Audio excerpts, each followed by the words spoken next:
fue invitado como profesor visitante por medio del PAEP, que es el programa de apoyo a los estudios de posgrado, y ha estado en contacto con algunos profesores de la Facultad de Arquitectura, además del curso seminario que está impartiendo en el posgrado. Creo que la invitación era importante, interesante, a partir de que es un arquitecto con una formación o un desarrollo tanto profesional como teórico, como docente, y esas tres cosas están siempre integradas, siempre presentes. Entonces, la idea es compartir con la facultad, con profesores y alumnos aquí presentes, algunas ideas para poder después platicar con él sobre estas.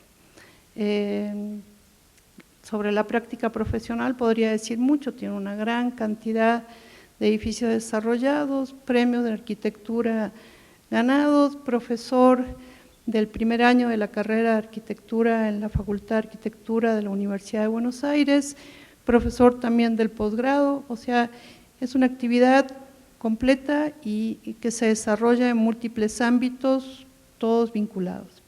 Entonces, el tema de hoy, el que propuso presentar, tiene que ver con la ciudad, poética, relato, memoria, y pues creo que lo más interesante será escucharlo a él, no a mí.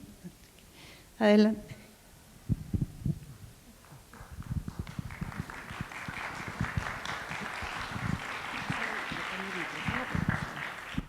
Hola. Bueno, muchas gracias. La verdad que me siento muy halagado de estar acá, muy contento de estar con ustedes. Para mí estos días han sido una experiencia riquísima, entrar en contacto con colegas con los que compartimos los mismos problemas, las mismas inquietudes. Ha sido muy enriquecedor y espero poder devolver algo en lo que yo pueda hacer en estos días de actividad acá en la Ciudad de México. Las primeras cosas que voy a decir son para contextualizar un poco las cosas que vamos a desarrollar. Primero es que lo que voy a decir son reflexiones situadas en mi actividad en el sur de América, o sea, bastante lejos de acá, y que por lo tanto tienen, como todo pensamiento, un valor universal y un valor local, y que yo espero que puedan ser compartidas en todas sus dimensiones por ustedes, entre todos nosotros. La otra aclaración es que esto va a ser una charla sin imágenes, cosa bastante difícil de esperar de una charla sobre arquitectura y urbanismo, ciudad. Es más, yo he escrito algunos libros y prácticamente en ninguno de ellos contiene ninguna imagen. Es una característica personal, pero también es una posición de pensamiento frente a los problemas. Yo creo que muchos de los problemas que tenemos en el desarrollo de la complejidad, las cosas que enfrentamos, se resuelven, entre comillas, ¿no? Se resuelven con una imagen. Y la imagen es muchas veces representación de los problemas que tenemos, pero muchas veces son salvoconductos para obturar el pensamiento. Entonces me atrevo acá a que compartamos algunas ideas y conceptos sin las imágenes y con la expectativa que entre todos o que cada uno de nosotros las cosas que puedan decir abran imágenes, y muchas de ellas pueden ser nuevas y otras compartidas, porque voy a referir a cosas que todos conocemos. el tema básico que voy a abordar y que también de alguna manera fue el centro del seminario que está transcurriendo en el posgrado, es el tema de la ciudad. Pero lo voy a abordar desde un lugar un poco distinto al que se espera de una disertación sobre el conocimiento específico que un arquitecto o un diseñador tiene sobre la ciudad. Porque es mi intención poder abrir entre todos nosotros una mirada sobre la ciudad que parta de la idea o del pensamiento de un arquitecto, pero que a su vez se abra a las infinitas, bueno, eso sería una pretensión, ¿no?, a más de una de las dimensiones posibles que la idea misma de ciudad contiene. Por eso voy a hablar de la ciudad desde la idea de la ciudad como relato, como ficción, la ciudad como poética y la ciudad como el escenario de la memoria social que la va constituyendo. Si estas dimensiones siempre van a ser referidas también a la mirada de un arquitecto. Para acercarme al tema, voy a empezar con algunos rodeos que nos van a traer algunos conceptos que van a ser un poco la base de toda la charla posterior. Les voy a contar una pequeña historia. Hace ya muchos años, recién recibido, hicimos con los compañeros de graduación un viaje a Europa. Y paseando por Florencia, un día muy nublado, muy frío, con una llovizna pertinaz, y con el cansancio de quien camina en la ciudad todo el día, me encontré frente a una pequeña iglesia en la parte alta de la ciudad, que era San Miniato al Monte. Entré porque quería conocerla, pero además porque quería descansar. Me senté en uno de los bancos disponibles. El ambiente que había era increíblemente emocionante.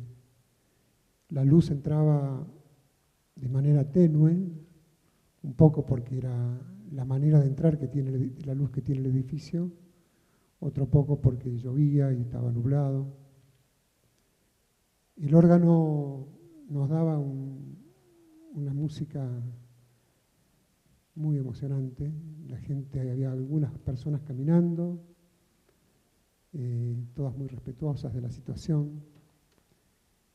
Y yo ahí, arquitecto joven, materialista, ateo, sentado frente a eso, sentí encarnadamente por primera vez el dispositivo arquitectónico que me estaba presentando a Dios.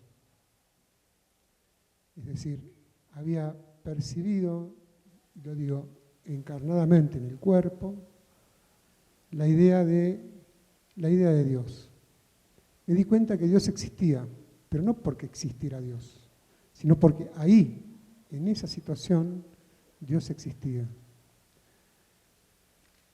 Entendí que el dispositivo espacial que se me estaba ofreciendo era un dispositivo de altísima significación simbólica. Salí de ahí no creyendo en Dios, mantengo mi posición atea frente al mundo, pero salí dándome cuenta por primera vez de que la arquitectura no era solamente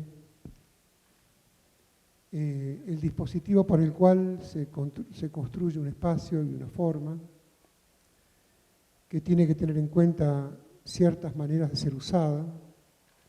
Es decir, por supuesto, cuando uno tiene que diseñar una iglesia, tiene que entender cómo es el rito que se desarrolla en ese espacio, cómo es el rito del bautismo, del casamiento, de la misa, los tiempos. También tiene que saber construir, tiene que saber poner una piedra sobre otra para construir un espacio, y que a su vez esa técnica que se utiliza para construir ese espacio tiene una consecuencia estética, es decir, una forma, que todo eso que yo había aprendido en la facultad había que saberlo. Y sin eso no se podía entender muchas otras cosas. Pero ahí me di cuenta que la arquitectura era el dispositivo por el cual se estaba en ese momento construyendo un creyente. Que la arquitectura no era solamente la construcción del espacio. Nosotros los arquitectos no construimos el espacio, sino que construimos el sentido del espacio. Después de muchos años y de pensar una práctica larga, tanto en lo profesional como en la docencia y en el pensamiento arquitectónico, pude ponerle nombre y lo llamé plus de sentido. La arquitectura es el dispositivo que produce sentido, no trabaja en el espacio, sino en el sentido del espacio. Segundo rodeo. Leyendo un texto que seguramente algunos han leído, pero y los que no lo han leído alguna vez lo leerán, de Heidegger sobre el habitar, construir. Heidegger hace un enunciado que es el siguiente: no construimos para habitar, construimos porque habitamos.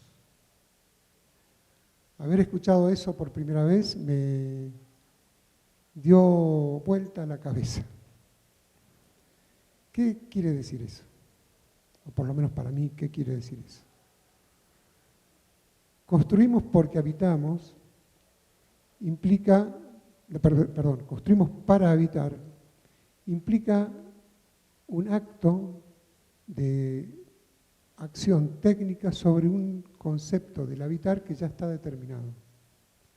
Una cultura construye modos de habitar y construye técnicas, desarrolla técnicas para poder dar respuesta a esos problemas que esos modos de vida nos están encargando. Un arquitecto que construye para habitar tiene el problema de construir los espacios para habitar. Y ustedes dirán si no es así. Sí, claro que es así. Pero cuando Heidegger dice que construimos porque habitamos, entonces ahí el problema se invierte, se traslada a otro espacio.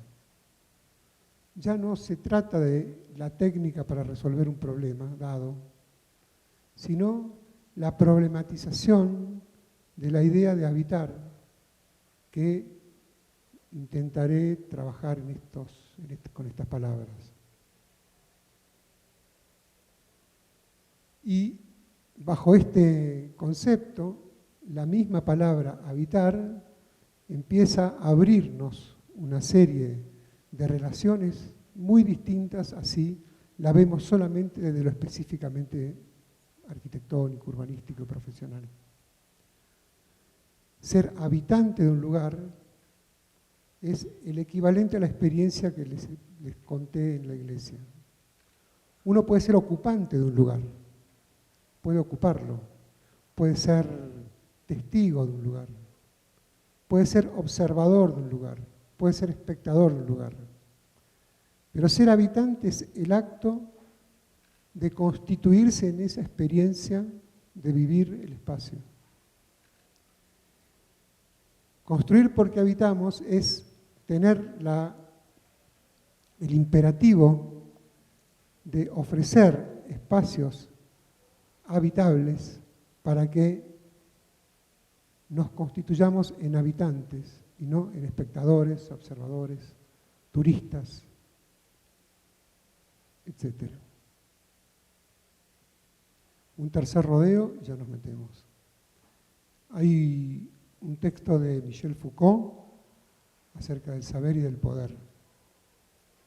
Foucault, lo traigo porque Foucault nos ofrece una idea de lo real, del mundo real, como un conjunto de fuerzas, de vectores, que están en tensión constante, que se relacionan entre sí, que van conformándose a la manera no de algo estable, sino de fuerzas que devienen en otras fuerzas, y que según Foucault, mediante un dispositivo, se constituyen en un saber, y lo podemos decir para nosotros, en una forma.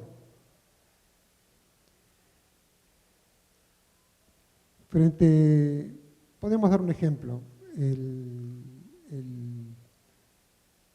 A esta primera parte, o sea, el conjunto de fuerzas que van construyendo el sentido de las cosas, él la llama diagrama, ¿no? Cada sociedad construye un diagrama de fuerzas que van a través de dispositivos conformándose, construyendo formas, saberes.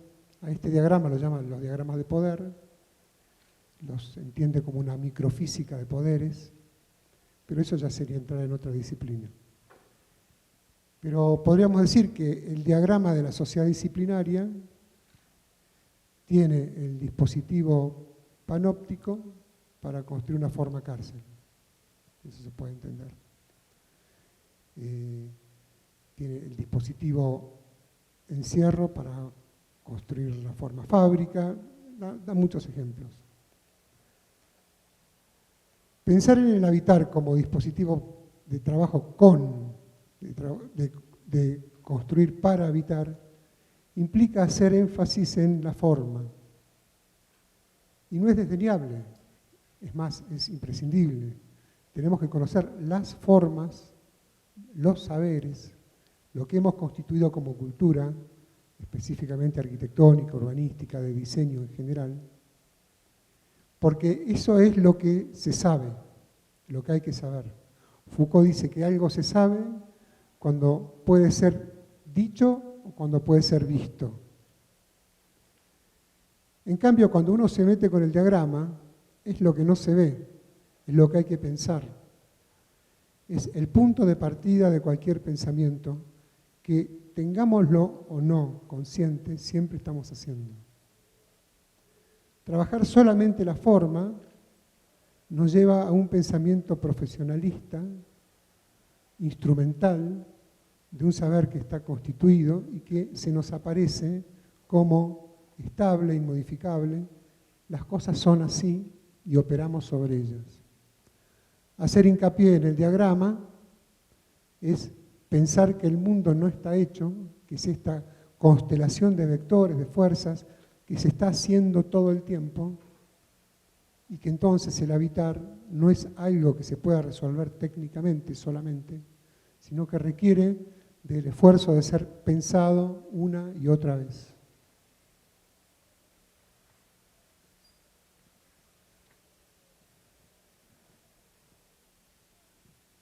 Y en este esquema, el dispositivo para nosotros sería el proyecto, ¿no? ¿Cómo encaramos el proyecto? ¿Dónde hacemos más pie o menos pie? ¿Con qué saberes estamos trabajando? ¿Cuáles saberes los tenemos canonizados? ¿Cuáles saberes tienen que volver a ser interrogados? El dispositivo proyecto es esencial en cómo pensamos el habitar. ¿A dónde ponemos la mirada y cuál es el camino que elegimos para nuestros actos proyectuales?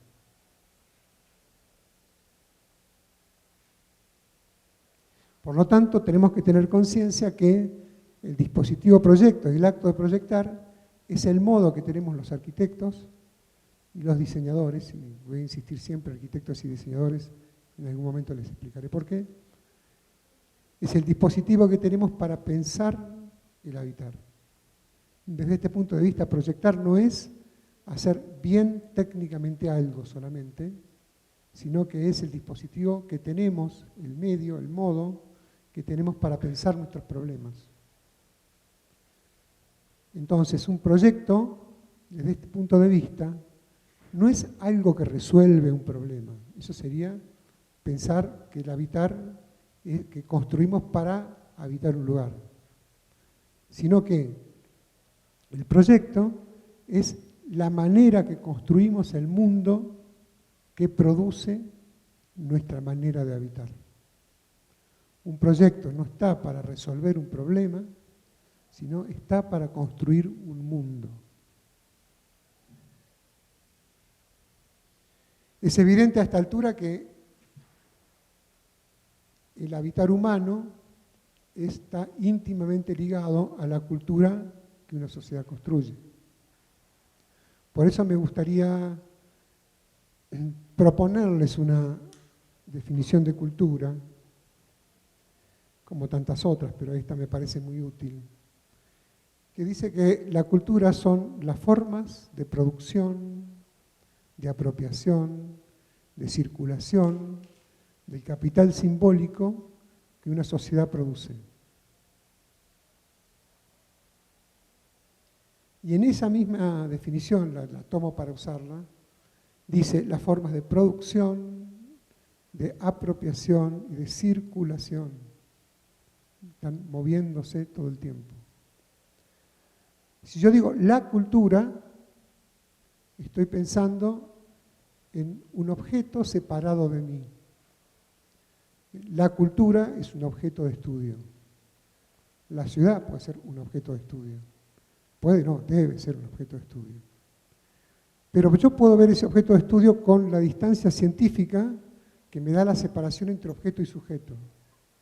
Puedo ser sujeto externo a eso y puedo ser un estudioso de la cultura. Pero cuando la definición nos dice que es también la circulación, la apropiación, estamos ya en otro término de la definición. Ya no podemos hablar de la cultura, tendríamos que hablar de lo cultural. Porque lo cultural incluye esa dinámica de aquella cultura que se está haciendo todo el tiempo. Y lo cultural suprime esa distancia entre objeto y sujeto. Nos pone juntas sujeto y objeto de tal manera de que el acto de saber implica un acto encarnado del conocimiento. Yo realmente entendí esa anécdota de la iglesia de San Miniato como situación fundante. ¿En qué consistió?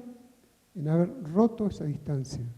Aquello que yo sabía de arquitectura, puesto ahí, encarnada en el cuerpo, como conocimiento.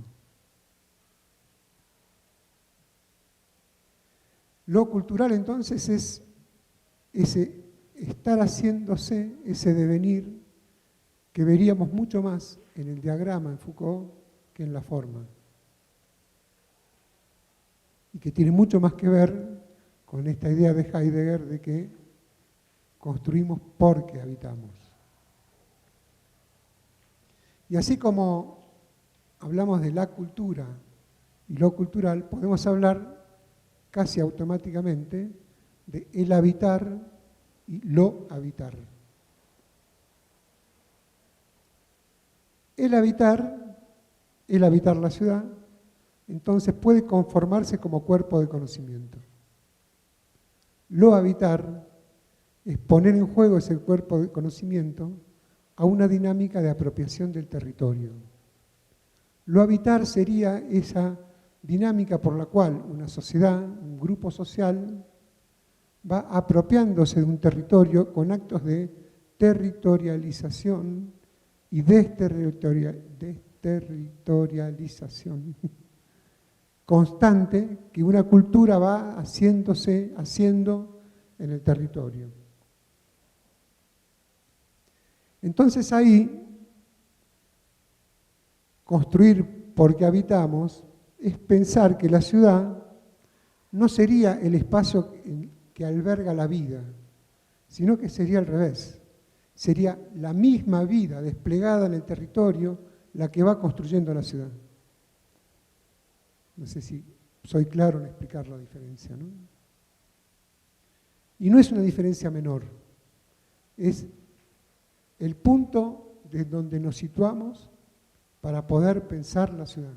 Son dos lugares de enunciación totalmente distintos para poder estudiar, trabajar, pensar. Es en ese lugar donde alguien se constituye como habitante, cuando la misma vida produce habitabilidad.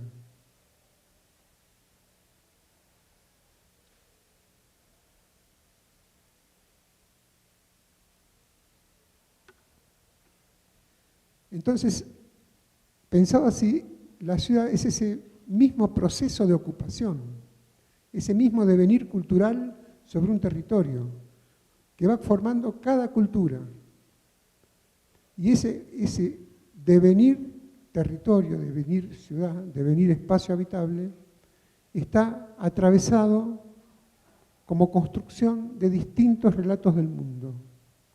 Una ciudad, una constitución cultural sobre un territorio, es siempre un relato, porque la cultura es siempre un relato, porque la cultura es una sucesión de relatos sobre el mundo.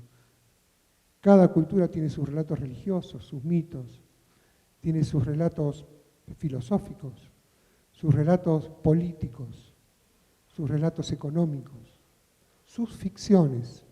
Y cuando digo ficciones, no estoy utilizando una palabra que se asocia con la mentira, con el engaño, no en ese sentido la palabra ficción, sino la ficción como el modo de constitución del lazo social. El otro día se me ocurrió un ejemplo, quizá muy entendible. ¿Qué hay más de ficticio que el papel moneda? ¿No? Si el billete no es una ficción, no es un acuerdo entre todos nosotros que constituye sentido y que, bueno, yo soy argentino y hemos vivido hace 15 años una crisis donde quizá lo más desestructurante de la subjetividad fue la desaparición de la moneda.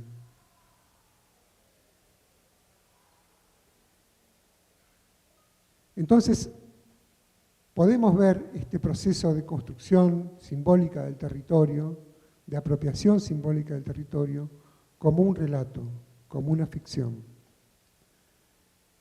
Y entraremos en la primera parte de la charla ya acerca de la ciudad como relato.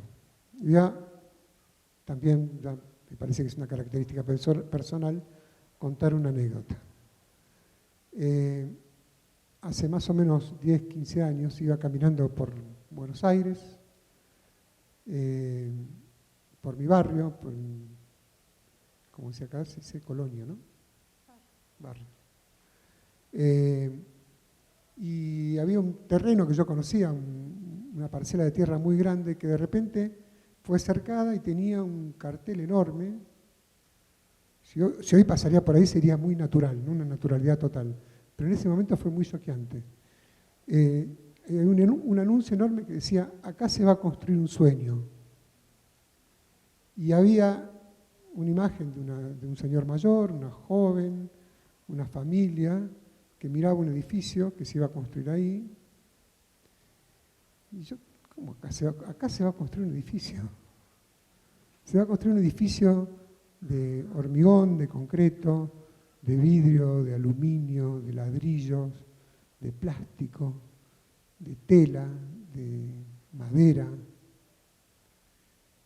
Pero todo eso era subsidiario, porque lo que se iba a construir era un sueño. Y entendí este cambio que se había producido entre el relato moderno y el relato contemporáneo. El relato moderno, creo que todos estamos en condiciones de entenderlo, fue el relato por el cual se constituye el Estado-Nación, y el Estado es el organismo que la sociedad constituye, que regula las relaciones sociales, pero que básicamente es el constructor de sentido cultural de la sociedad que está organizando.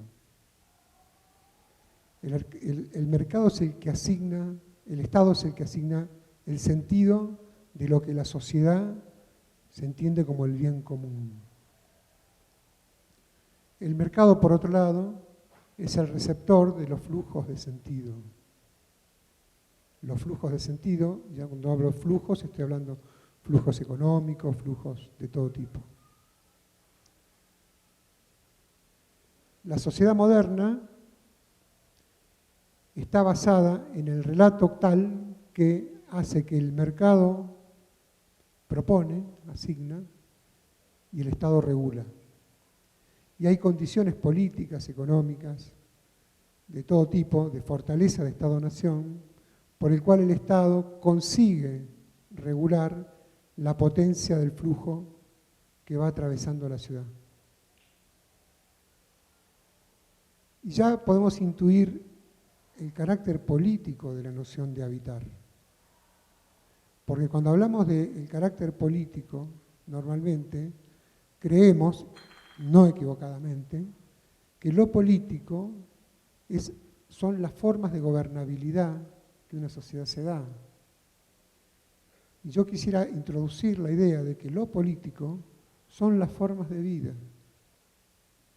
que se pueden construir y que están sometidas a flujos de sentido permanentes.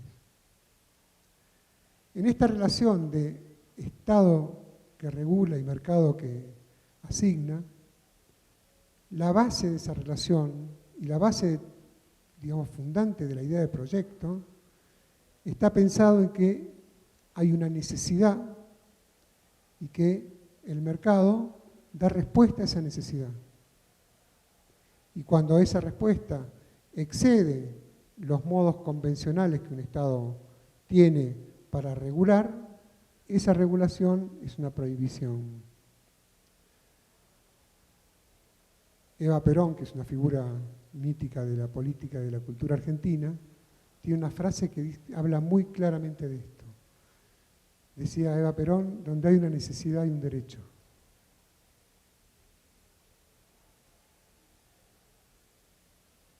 Ahora, independientemente de todo lo que le estoy diciendo, está claro de que hay un relato, ¿no? De que la relación Estado-mercado es una ficción. Es una ficción como cualquier otra.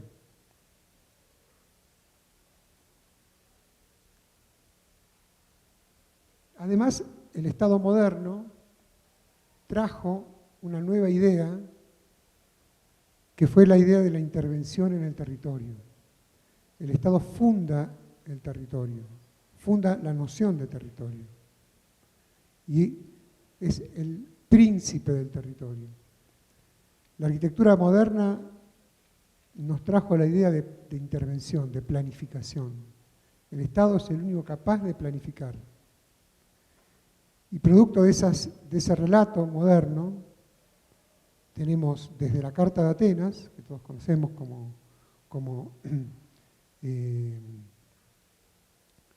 declaración de principios de urbanismo moderno, manifestado en ciudades como La Plata en Argentina, Brasilia, o sea, ciudades enteras que fueron planificadas bajo la regulación estatal. Y sin ir más lejos, toda la idea de planificación hasta nuestros días está presente como una cualidad que tiene un Estado para producir sentido.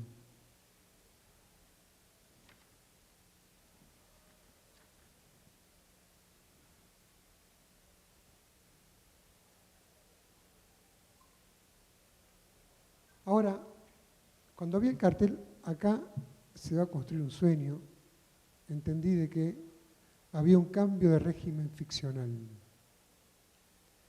Resulta ser que esta relación entre necesidad y respuesta a esa necesidad empezaba a desarmarse. Ya el flujo no se contestaba con ser regulado por el Estado. El flujo global de la sociedad contemporánea introduce otro concepto que es la idea del deseo. Acá se va a construir un sueño, es de una consecuencia simbólica enorme.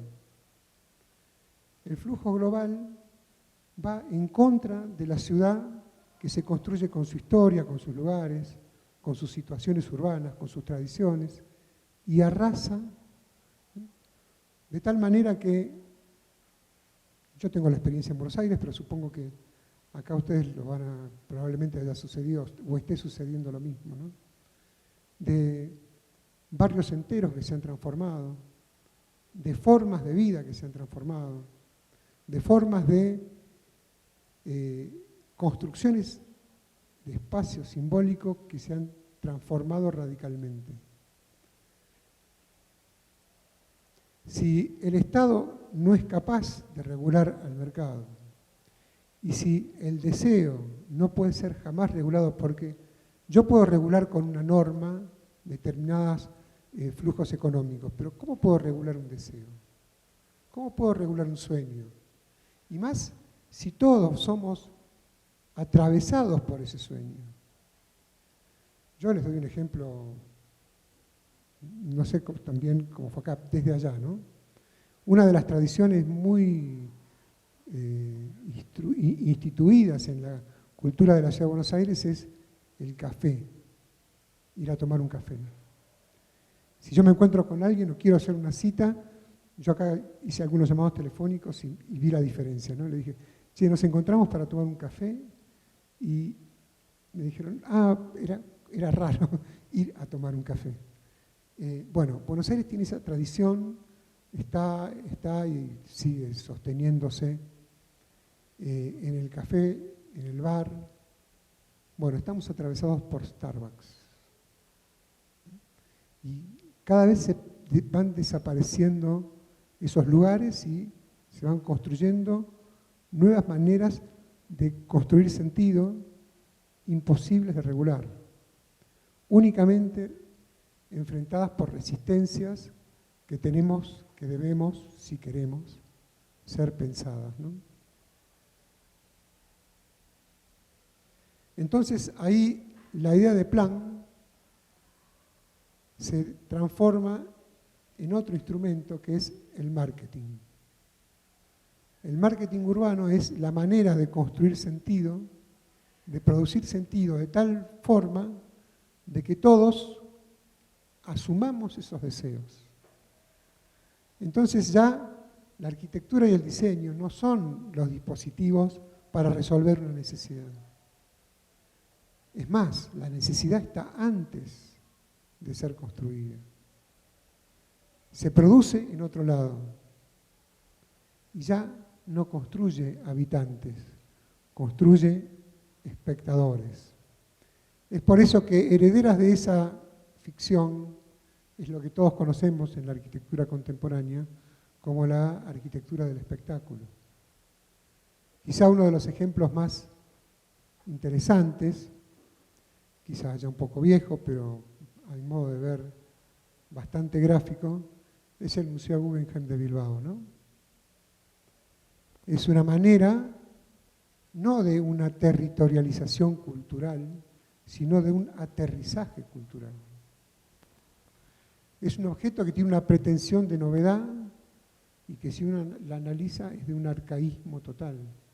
Es simple flujo de sentido global que produce un deseo de pertenencia, un deseo producido de manera deliberada por el marketing urbano, es una operación inmobiliaria, está puesta y pensada no desde el acto del desarrollo de esa cultura, sino en otro lugar, puesta y aterrizada ahí.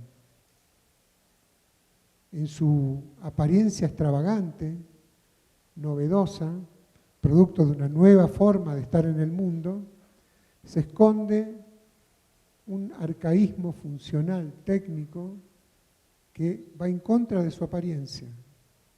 No es una novedad de cómo se construye un museo, no hay una nueva forma de mostrar algo. Su construcción técnica es un balloon frame tapado con cubierto de titanio, pero como lógica estructural es viejísima. Es simplemente un espacio que se nos presenta como el fetiche de lo global. Y está puesto ahí para que nosotros asumamos esa cultura. Y frente a esa extemporaneidad, frente a ese espacio imposible de capturar, nosotros jamás podríamos ser habitantes del lugar. Somos meros espectadores de un espectáculo que se nos ha presentado desde afuera de nuestro propio relato de tradiciones, cultura, etc. Y somos espectadores no solamente, no espectadores de algo que nos interpele como una obra artística, sino espectadores del flujo global que nos atraviesa. Miren si no hay relato, si no hay ficción que está funcionando todo el tiempo en la ciudad.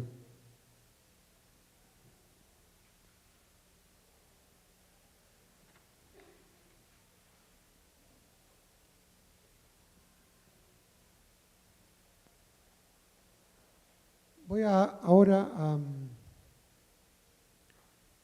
a tratar de abordar una segunda dimensión de la ciudad, que es su dimensión poética. Hay una idea de un filósofo holandés, se llamaba Spinoza, que en su primer capítulo de la ética nos trae una figura muy interesante acerca de lo que llama naturaleza, o lo que podemos llamar lo real del mundo. Spinoza dice que lo real, la naturaleza, es todo aquello que es causa de sí mismo. Es decir, que no está sometido a ninguna determinación exterior a ella, ¿no? El aire es causa de sí, el bosque es causa de sí. Pero además dice que lo real, que la naturaleza, es algo que se está autoengendrando, que tiene una lógica de devenir, que se está haciendo todo el tiempo. Es decir, dice Spinoza que la naturaleza es un continuo y que no hay discontinuidades, que hay un continuo. Podemos asemejar esta idea al acto de la segunda naturaleza humana, que para mí es la ciudad, ¿no? La ciudad es una segunda naturaleza, en tanto es el medio natural donde se desarrollan nuestras vidas. Es el medio más palpable de estas relaciones ficcionales que traté de explicar. La ciudad es real y sueño, real e ilusión, es individual y colectivo. Es el lazo social construido de manera material, es la condición material de la cultura. Eso es la ciudad, ¿no? Y por lo tanto esta segunda naturaleza tiene también su propio devenir. Como veíamos en el esquema de Foucault, la ciudad tiene su autoengendramiento. Si construimos porque habitamos, la posibilidad de incidir en la construcción de esa ciudad es componernos con ella. Si construimos para habitar, nos haremos solamente una formación técnica para construir de manera, a mi modo de ver, arcaica, una ciudad que está sometida a flujos de sentido que ya a esta altura no podemos evitar.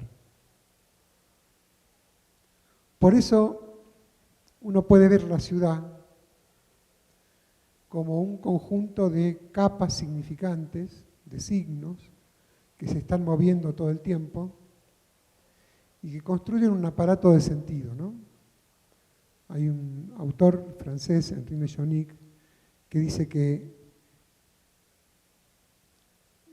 puedo tomarme la licencia, él no lo dice así, pero lo puedo usar, que la ciudad no es solamente el conjunto de significados y signos, que eso es un aparato limitado para construir el sentido de la ciudad.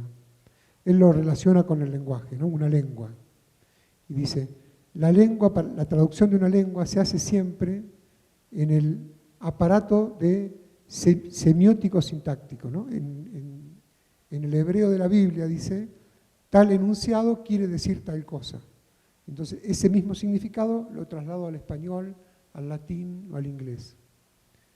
Esa traducción no da cuenta del sentido del enunciado de la Biblia, porque lo que deja fuera es el ritmo, la música, la cantilación, la entonación, la modulación que tiene una lengua. Es imposible de traducir. Y si nosotros vemos a la ciudad como un conjunto de signos, solamente un conjunto de signos, nos perdemos de ver la ciudad como el ritmo, la modulación, la cantilación, la música que toda ciudad tiene. Por eso uno puede ver la ciudad desde el primer enunciado de Heidegger, construir para habitar, como una física, ¿no? Una organización material del mundo que se ha construido de tal manera. Uno la puede ver como una geometría, que también lo es.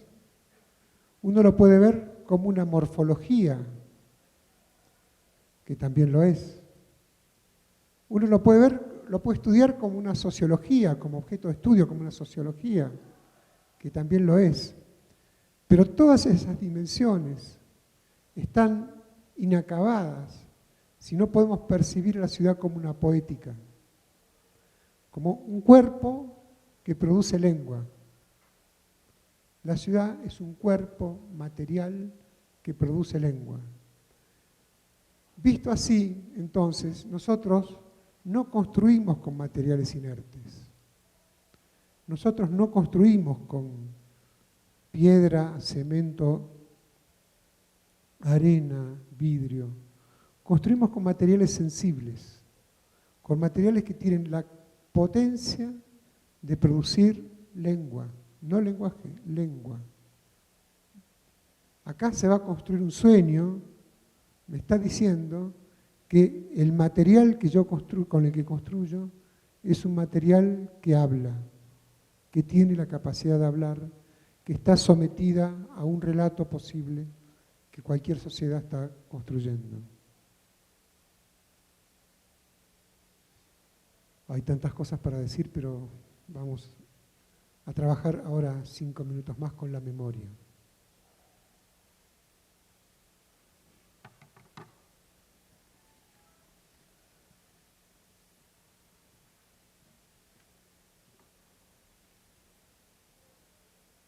Según Robert Musil, no hay nada en el mundo más invisible que un monumento. Interesante, ¿no? No hay nada más invisible que un monumento. Y no porque no lo podemos ver, porque si no lo vemos y nos chocamos nos golpearíamos, ¿no? Es un monumento, dice Musil, es invisible en su sentido. Este enunciado, que es bastante provocador, en el fondo es una crítica a una manera de construir memoria.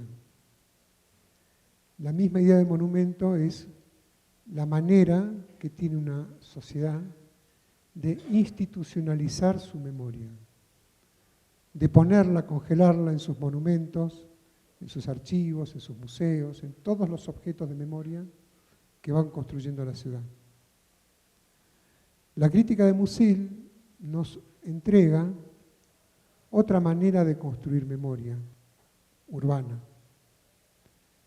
y que es consustancial con el texto que estamos tratando de construir acá, ¿no?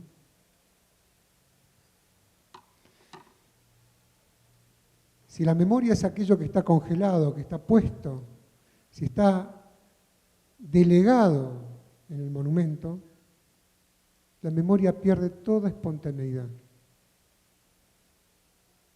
Desde otro punto de vista, que intentamos introducir hoy, la memoria no es una representación del pasado, no es una objetivación de aquello que sucedió. La memoria no es un dispositivo acabado en sí mismo, no es un mero recordatorio. La memoria es un devenir constante, heterogéneo, contradictorio, que está aquí y allá en todos lados. Si entendemos la ciudad no como el espacio donde se alberga la vida, sino la vida haciendo sentido de la ciudad. La ciudad es aquello heterogéneo que va marcando la ciudad no en sus puntos jerárquicos, donde está el monumento, donde está el museo, donde está el dispositivo institucional que alberga la memoria, sino que es memoria viva, que está haciendo ciudad todo el tiempo en cada punto, en los puntos jerárquicos y trascendentes de la ciudad, pero en los puntos cualquiera de la ciudad donde nuestra vida va marcando el sentido del espacio que estamos construyendo. Porque, insisto, nuestro trabajo no es construir el espacio, es además construir sentido del espacio. Por eso, aunque el monumento tienda a naturalizar la memoria es imposible de ser naturalizada. Está todo el tiempo actuando, pero para eso tenemos que entender la memoria no como el traer al presente aquello que sucedió, sino al revés, es ver desde el presente cómo eso que sucedió está vivo hoy acá. Son dos maneras distintas de ver la ciudad y dos maneras distintas de ver la memoria.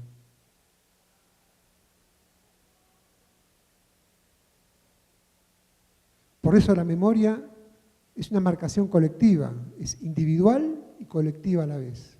¿Por qué es colectiva? Porque es la trama, la maraña, el contexto donde cada una de nuestras experiencias vitales se hace común con la del otro y van construyendo sentido de una sociedad y de una cultura.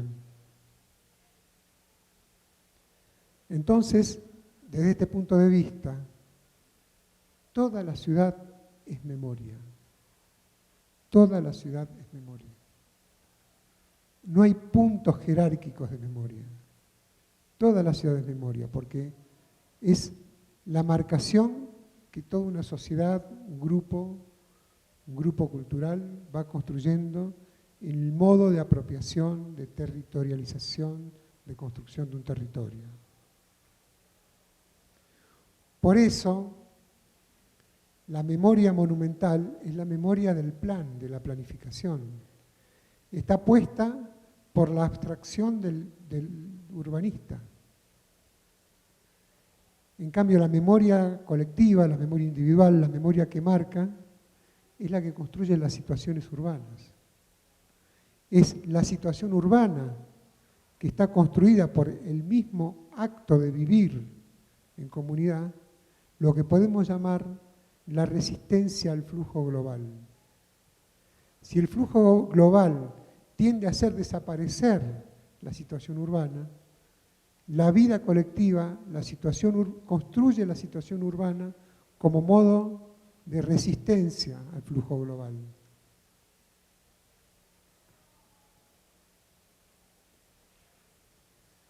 Hay muchos ejemplos de eso, ¿no? Por ejemplo, en Buenos Aires hace unos 10 años había un lugar de baile, ¿cómo se llamaba acá? ¿Me habías dicho? Un antro. De vanguardia cultural, ¿no? Era un lugar donde iban los nuevos grupos musicales, las bandas. Bueno, se produjo un desastre, un acontecimiento trágico, un incendio donde murieron casi 100 personas. Ese lugar se llamaba Cromañón, estaba en el medio de la trama urbana de Buenos Aires, era un lugar cualquiera de Buenos Aires, y el acontecimiento construyó una memoria de ese lugar que resignificó ese lugar como situación urbana.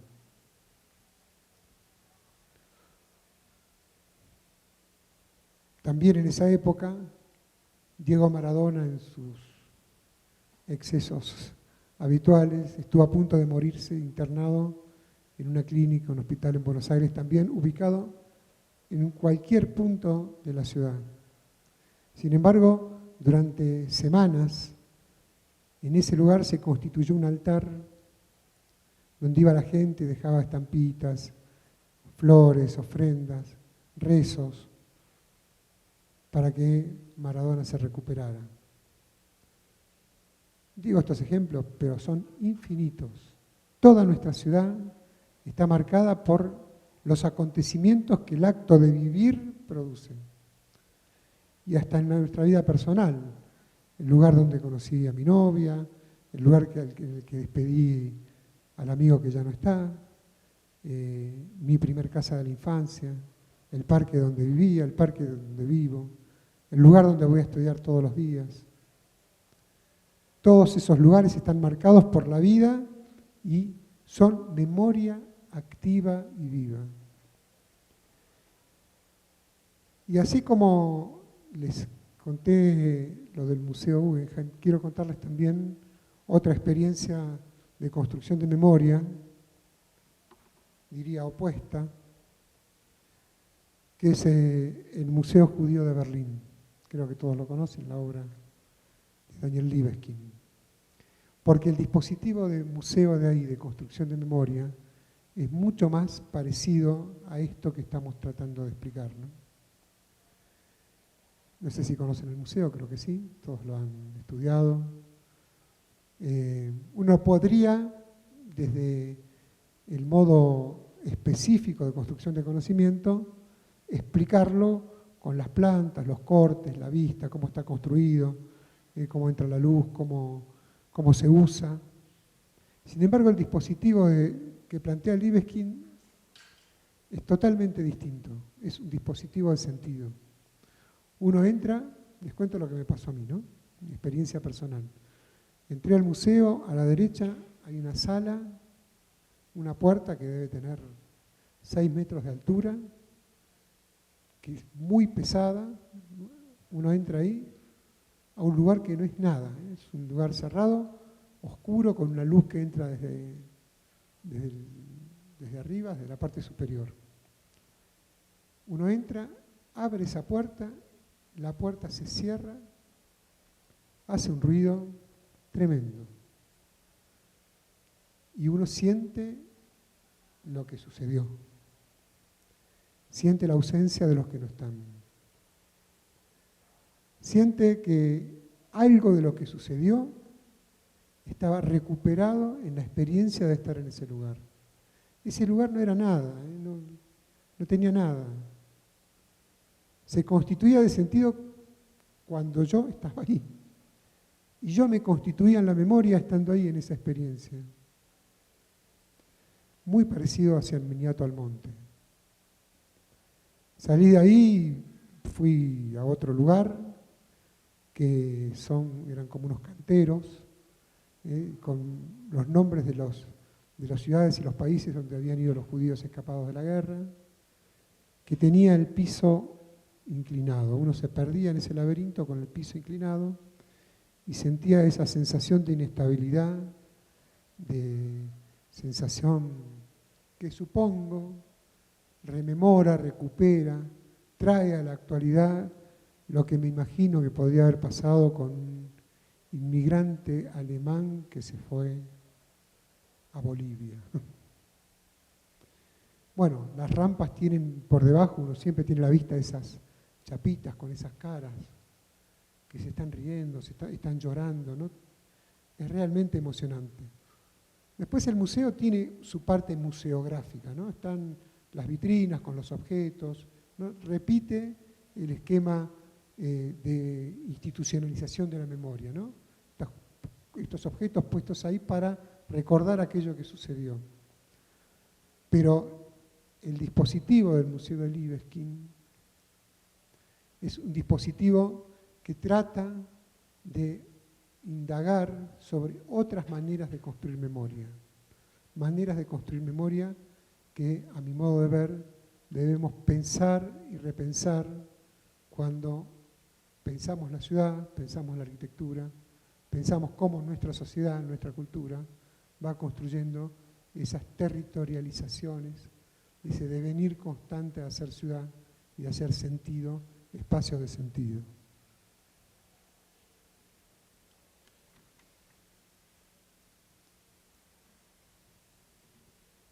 Entonces la memoria es siempre, como es el acto mismo de pensar, el acto mismo de proyectar, una actualización. La memoria no es una mirada al pasado, es una actualización. Por eso es necesario pensar la idea de ciudad vieja. No hay ciudad vieja, hay mirada desde lo actual hacia aquello. Nuestra experiencia es desde el hoy. La mirada es una mirada de actualización, de una virtualidad, donde el pasado no es una temporalidad, sino forma parte de una virtualidad infinita, y que nuestro acto de vivir, de pensar, de hacer, es su manera de actualizar permanentemente. Bueno, la verdad que se me van mil cosas, pero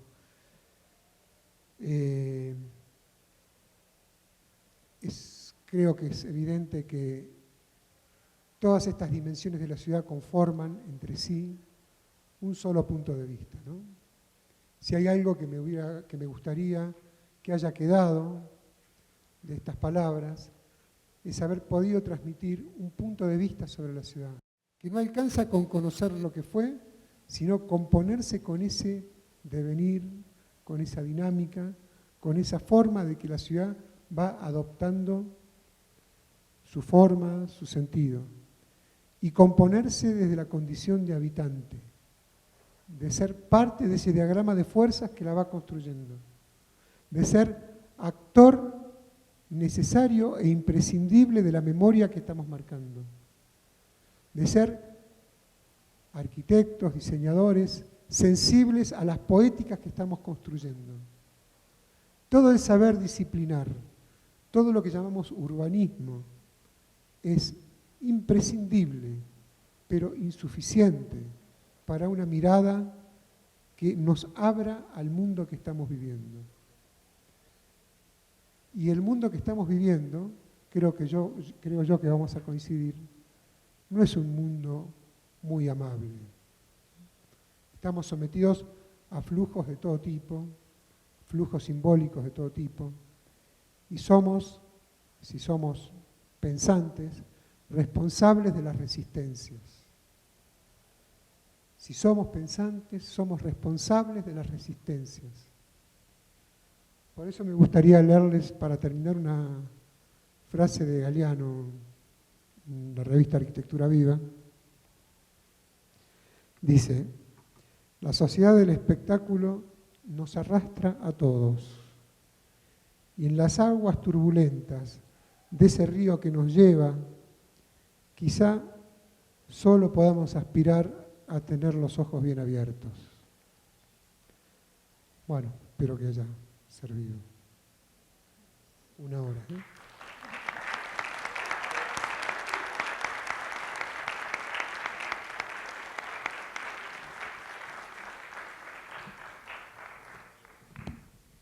Bueno, parte de esto, la idea es tener un diálogo con ustedes, no sé.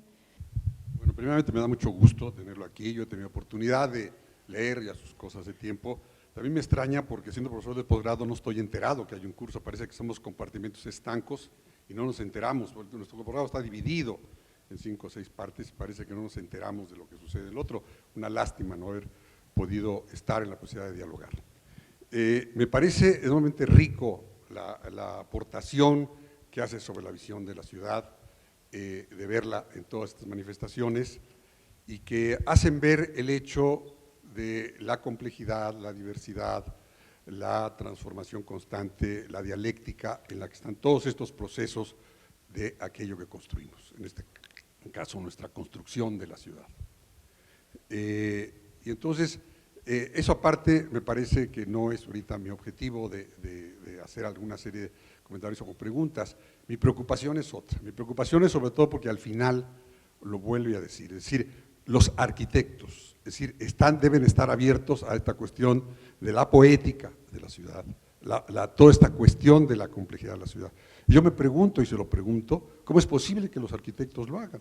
Si no estudian el habitar, fuera de lo que yo he visto con Doberti o en la de San Juan, donde también tuve la oportunidad de estar, en ninguna escuela de arquitectura del mundo estudia el habitar. Entonces, ¿cómo los arquitectos pueden entender todo lo que usted dice y todo el habitar? Es decir, esa es una primera cuestión que tenemos ahí. Es decir, esa cuestión, la ciudad la pensamos todos, todo el momento, y la construimos todos de dónde epistemológicamente los arquitectos tienen la capacidad de interpretar lo que sucede y poder proponer. Entonces yo creo que ahí hay una gran cuestión que tenemos, porque me preocupa un poco, porque lo que usted dice, sin una crítica de otro tipo, va a aumentar esta ideologización de los arquitectos, artistas, creadores, relacionados, se sienten poetas, y inclusive la discusión sobre poesis y poética, porque poesis es otra cosa que tendría como Heidegger, ¿no? Y los arquitectos la han conocido como la poética, entonces se sienten poetas del espacio. Entonces, yo creo que aquí hay un gran problema ideológico, un gran problema de cómo nos planteamos poder transformar esta situación, y en todo caso, ¿cuál es el papel del arquitecto? Porque si sigue creyendo que él es el que responde, el responsable estético de la sociedad y de la construcción, pues tenemos un gran problema. Y las escuelas de arquitectura, y esta, condiciona a todos los compañeros. Pero además otra cosa, están entrenados para el poder y el dinero. Y yo diría otra cosa, hay dos grandes arquitecturas en el mundo, la arquitectura de la gran arquitectura y la arquitectura que ha hecho todo el mundo toda la vida, aquello, el modo intemporal de construir, como diría Alexander. En esa arquitectura no se unieron nunca, estuvieron separadas. Normalmente la gente sabía cómo hacer su propio espacio de situación, diferenciada de la gran arquitectura. Y las escuelas de arquitectura, a partir de la École des Beaux-Arts de París, se establece la gran arquitectura como la realidad de toda la arquitectura, como si fuera la única.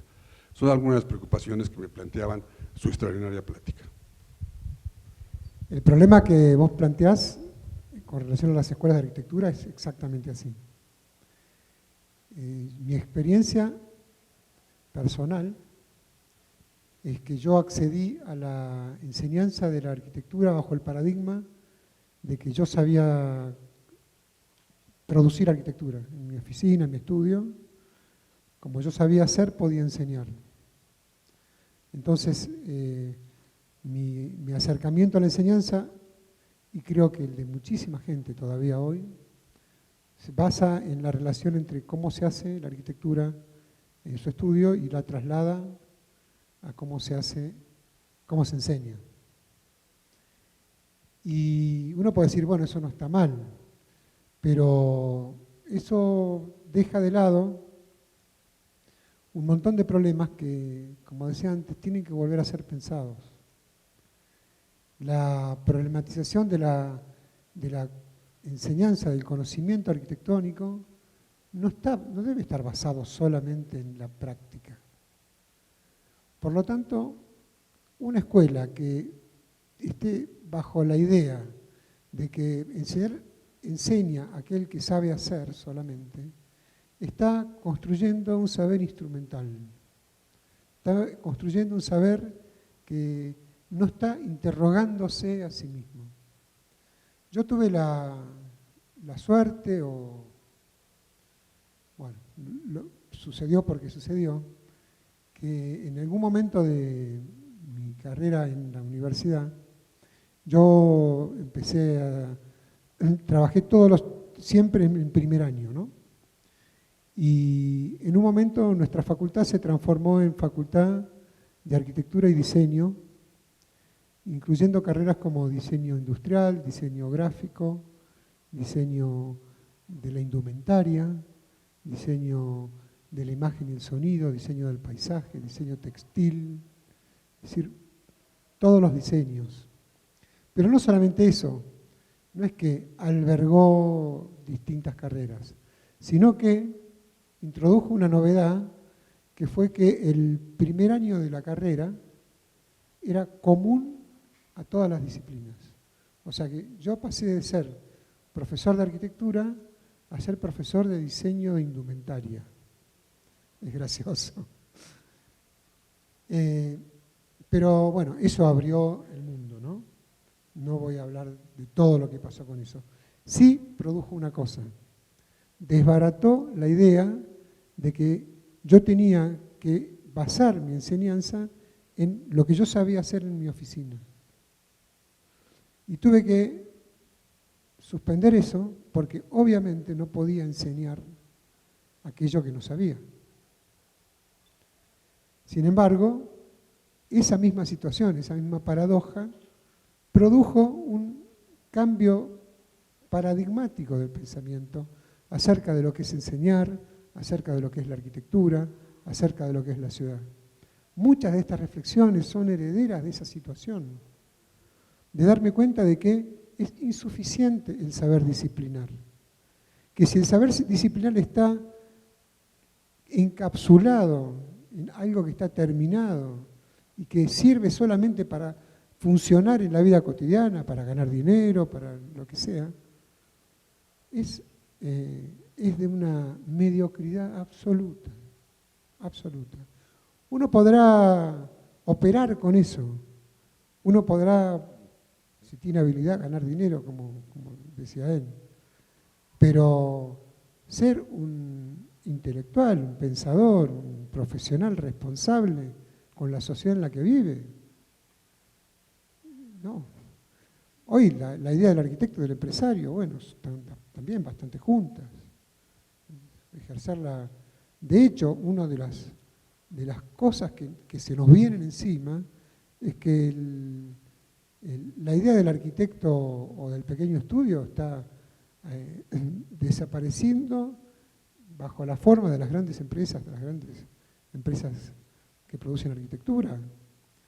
Con lo cual también ahí hay una resistencia, ¿no?, a un flujo que se nos viene. Ahora, ¿cómo hacen las escuelas para introducir esto? Yo no sé cómo se hace. Nosotros, en la facultad, en Buenos Aires, esta situación del ciclo inicial, más el aporte de gente como la que vos nombraste, Doberti, Jorge Sarquís, hay varios compañeros con los que estamos en sintonía y con los que podemos, varios institutos de investigación que han adoptado estos ciertos criterios más amplios de apertura al mundo. Y el solo acto de que podamos hacer esta manera, producir esta manera de enseñanza que estamos tratando de llevar adelante, ya ha producido huellas incluso en cátedras muy profesionalistas, muy basadas en la transmisión del oficio del arquitecto. Yo creo que si somos fieles a esta idea de que las cosas no son, sino que se están haciendo todo el tiempo, nosotros somos parte de ese vector que está haciendo la realidad. O sea, no nos podemos poner en observadores de esa realidad o víctimas de esa realidad. No podemos jugar el papel de víctimas. Tenemos que ser actores preponderantes de eso. Cuando yo tenía que preparar esta charla, dije, tengo que ver qué imágenes muestro. Porque una charla de arquitectura sin imágenes es un riesgo muy grande. Pero yo pensaba, yo puedo poner imágenes de Bilbao, tengo, no sé, 1000 cosas, imágenes de Buenos Aires. Es más, hubiera sido más amena probablemente, no sé. Pero estoy seguro que hubiera cerrado muchas cosas. Y que les hubiera traído a ustedes una naturalidad del pensamiento en arquitectura que, la verdad, yo estoy luchando contra eso. Y hay mucho riesgo en esto. Nosotros hemos sido caratulados de gente que se ha salido de lo específico. Este grupo se ha ido a otro campo, como si el campo fuera totalmente restringido al campo del oficio, ¿no? Totalmente restringido. Yo, si algo les toca de lo que dije, les propongo ser parte de eso. Ser parte de eso. Discutirlo, pelearlo, llevarlo adelante, crearlo. Pensar es crear. Si no creamos algo, estamos sometidos al flujo que viene de afuera. Nos viene, como dice Galeano, nos viene. Entonces, si algo tocó y algo puede quedar de esto, es ser parte del problema, constituirse en el problema, no observarlo y estudiarlo. No sé si contesté todo porque me preguntaste muchas cosas, pero... Buenas tardes. Lo mío no es una pregunta, es más un comentario aunado a lo que dijo el arquitecto Gustavo, que no es una sola responsabilidad de los profesores, así como ustedes tienen el honor y placer al estar enfrente de un grupo, también es responsabilidad propia de un estudiante. Toda esta situación de ser sensibles ante cómo enseñar esa sensibilidad también tiene que ver qué tanto el alumno está dispuesto a ser sensible, ¿no? Y sobre todo, como sucede en toda facultad, la perpetuación de ciertas ideologías que aún sean permanentes y permeables en los despachos. Porque hacer un juicio de cómo se está tratando la arquitectura no solamente es cuestión de materiales, sino, por ejemplo, a los recién egresados que se van al despacho superestrella y son maltratados, ¿no?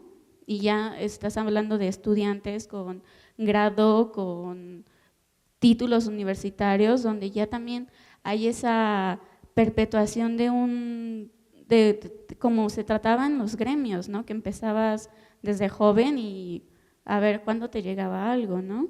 Y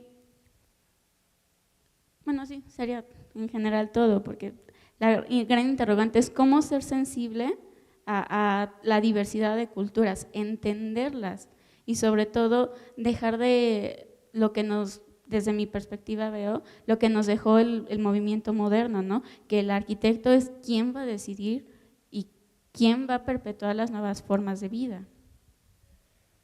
Dos cosas te voy a decir. Primero, pensar que el arquitecto es el que hace la ciudad es pensar lo mismo que un escritor hace la lengua. Es ridículo. El escritor trabaja con el lenguaje, pero la lengua es una construcción cultural, social. El arquitecto trabaja con la ciudad y forma parte de esos conjuntos de fuerzas que hacen la ciudad y tiene responsabilidad activa en eso. Con lo cual es el primer lugar de ubicarse. Segundo tema, ¿cómo hace un estudiante para ser sensible? O sea, estudiantes y docentes somos seres humanos múltiples. Somos más sensibles, menos sensibles, más racionales, menos racionales, más activos, menos activos. O sea, todos somos singulares. Ahora, todos también somos potencia creadora. Y frente a la potencia, todos somos iguales. O sea, todos tenemos la posibilidad de ser. Hay fuerzas que nos impulsan a crear y hay fuerzas que nos retienen en la creación. Es muy importante distinguir esas fuerzas. Una de las fuerzas, me voy a animar a decirlo, una de las fuerzas que muchas veces nos retienen en la creación son las instituciones. Son las formas que las instituciones albergan el conocimiento, lo transmiten, lo instituyen, lo depositan en la cabeza de un tercero, entendiendo el saber como algo que se puede transmitir y depositar, y no como algo que tiene que ser creado todo el tiempo. Si nuestras instituciones pudieran no ser instituciones y pudieran generar creación, entonces no retendrían potencia, producirían potencia creativa todo el tiempo. Pero para eso es un cambio copernicano, porque la institución básicamente es, como diría Foucault, disciplinaria del conocimiento. Finalmente, todas nuestras actividades terminan con un 4, 6, 8, 9. ¿Cómo hago para evitar eso? ¿Cómo hago para evitar el examen? ¿Cómo hago para saber lo que alguien aprendió? O sea, para evaluar lo que alguien aprendió, tengo que tener una comparación con algo que yo sé. ¿Qué tiene 8? ¿En relación a qué es un 8? ¿A esto que yo sé? Ahora, les cuento otra anécdota. En ese libro de Spinoza habla de los géneros del conocimiento. Y dice, da un ejemplo lindísimo. Ya lo repetí 7 veces, ¿no? Pero bueno. Yo voy a la playa, al mar, pero no sé nadar. Entonces, el primer género de conocimiento es mi contacto con el agua. Ese contacto con el agua es un contacto extrínseco, dos cuerpos extrínsecos entre sí, están descompuestos. No entro al agua y si me meto me ahogo. O sea, el agua es un enemigo. Si me quedo en la orilla, viene una ola muy grande, me golpea. y dice, es muy simpático el ejemplo, si tengo una herida en la pierna me arde. O sea, entre mi cuerpo y el cuerpo agua hay una oposición. Entonces, como yo quiero nadar, contrato a un maestro. Y el maestro viene y me explica cómo nadar, cómo tengo que poner el cuerpo, cómo tengo que respirar, cómo tengo que mover las manos, cómo tengo que mover la cabeza, cómo tengo que mover las piernas. Me transmite una técnica para poder nadar. Y Spinoza dice, ¿cuándo aprendiste a nadar? Cuando te compusiste con el agua. Cuando entre tu cuerpo y el agua desapareció la descomposición y te compusiste con el agua. El conocimiento es componerse con el devenir. Y ese devenir no es estable, es un autoengendramiento. Se está haciendo todo el tiempo. Entonces, yo como maestro te puedo explicar cómo se hace el saber que yo tengo. Pero si yo soy responsable, lo que tengo que hacer es plantearte a vos y a mí, un problema que ninguno de los dos sabe para poder pensar. Finalmente tendrá un 8 y eso evaluará ciertas cosas. Pero vos vas a saber cuando te compusiste con el agua. Y eso puede ser en el momento, al finalizar el curso, o 1 año y medio después. A mí me ha pasado que me he entendido mucho tiempo después por qué me había sacado una buena nota. Porque en otra circunstancia, en otra situación, bajo otro imperativo de pensamiento, produje la composición. Entonces, es responsabilidad de cada uno.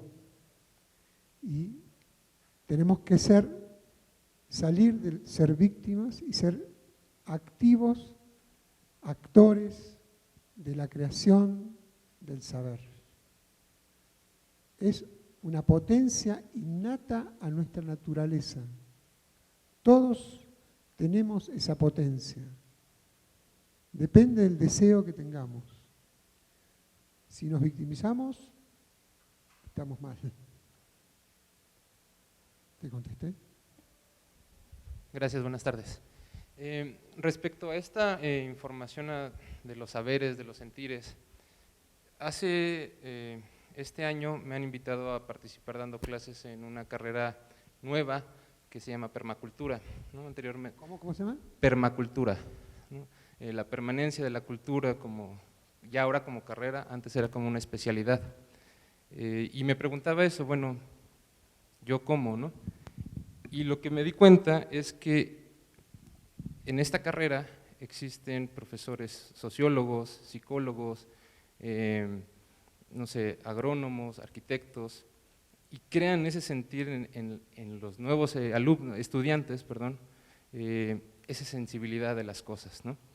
Yo hasta terminando mi carrera profesional o empezando a ejercer, me di cuenta de que como arquitecto no lo tengo que hacer todo, tengo que colaborar, tengo que invitar gente, tengo que participar, pues para desarrollar un proyecto en su complejidad.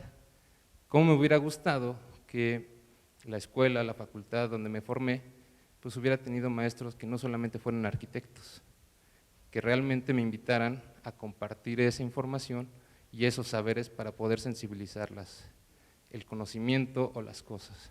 Por ahí, mami. Yo te hago una sola corrección, que una institución universitaria debería tener arquitectos que contemplen estas dimensiones, que no nos vengan de afuera.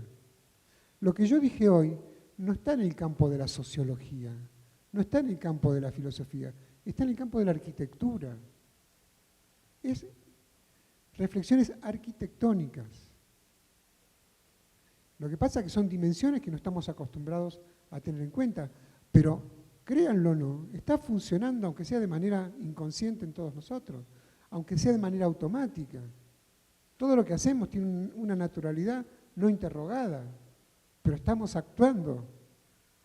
Entonces, yo entiendo a la interdisciplina y es siempre muy buena, pero tenemos que nosotros construir un pensamiento más abierto, no estar cerrado a lo disciplinar, a lo que las cosas son.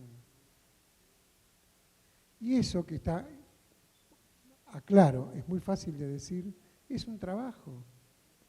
Pensar no es pensar, bueno, yo pienso que vos, qué sé yo. No, pensar es un problema. Es un trabajo, no es fácil. Incluso se piensa en contra de las instituciones, en contra de los flujos, en contra de la naturalidad de las cosas, ¿no? Imagínense si se hubiera pensado en la naturalidad de las cosas, hoy estaríamos repitiendo que el sol está girando, que sale por acá y por allá, ¿no? Porque lo que vemos es que el sol hace esto. Cuando nos dimos cuenta que la Tierra giraba es porque alguien pensó en contra de toda evidencia. O sea, es un trabajo. Pablo, ¿no? Yo sí tengo el gusto de haber participado en este curso. Ojalá que se pudiera haber difundido más, pero eso no quita el logro, la participación de los que hemos estado contigo. Me he fijado que en las 3 sesiones en las que he estado, ya sea a tiempo completo o poco tiempo, me genera demasiada ansiedad, demasiadas preocupaciones. Y quizás para todos no es encontrar las respuestas ahorita, no es, y entonces ¿cómo? Porque todos preguntamos lo mismo, pero entonces ¿cómo se hace? La invitación más bien es seguir pensando y seguir problematizando las cosas. Me he dado cuenta en estos 3 días que tengo muchos prejuicios y que doy por hecho las cosas y que generalmente digo yo sé o yo entiendo y tenemos que hacer cosas. La cuestión es preguntarse si lo que estamos haciendo, hacia dónde vamos, ¿no? Hay una frase que lamentablemente igual me gustaría compartir con los demás que comentabas ayer en la reunión que tuvimos. El hecho de que los alumnos y profesores entendamos que generamos y construimos perspectivas de vida, ¿no? Tenemos que pensar, más allá de buscar cómo hacer las cosas, qué va a pasar allá afuera, ¿no? Realmente, ¿qué está pasando afuera? Y una frase que ahorita en tu ponencia me gustó muchísimo, es muy triste eso, ¿no? Realmente ser espectadores, a la diferencia opuesta entre las perspectivas de vida que están desapareciendo, ¿no? Las historias, el cómo entendemos la ciudad y más bien ahora cómo la vemos, ¿no? Lamentablemente, ya no somos personajes que participamos en la vida activa y digo, lamentablemente siempre es difícil, ¿no? Eso es lo complicado, no estamos acostumbrados a pensar en problemas, estamos acostumbrados generalmente a pensar en soluciones, ¿no? Respuestas. Saber, ¿no? Saber. Sí. Yo a veces pienso que un maestro que sabe mucho es sospechoso. Porque ya sabe. Y yo insisto con una palabra, no tenemos que victimizarnos, tenemos que ser parte, ser eso que dije cuando estaba en la iglesia, yo me constituí ahí. Hay una cuestión del ser que se hizo en ese acto. Bueno, tenemos que ser habitantes de nuestro mundo, tenemos que ser en ese acto, no ser observadores, testigos, turistas. Si podemos hacer eso, estoy seguro que muchas cosas cambian. Nosotros mismos, ¿no? Entonces, nuevamente, pues muchísimas gracias. Muchísimas gracias Espero a ustedes. que Muchísimas todos gracias. salgan muy inquietos, muy preocupados